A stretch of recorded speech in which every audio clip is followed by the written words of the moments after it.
Hey everyone, in this video I'm going to show you how to deposit money in Tradestation.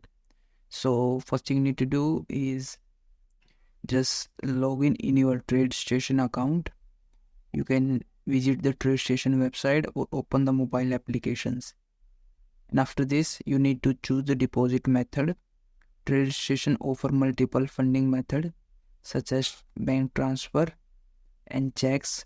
This on checks only works for USA only citizens.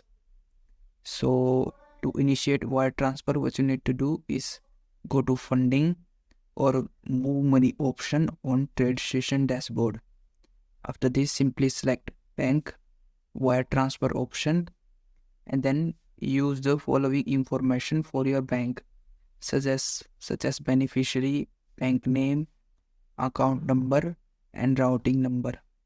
Once you fill all of these details, it will ask you to enter the amount you want to deposit. Simply enter amount and then simply complete the click on the transfer button or the deposit button, and that's how you can deposit money in Tradestation.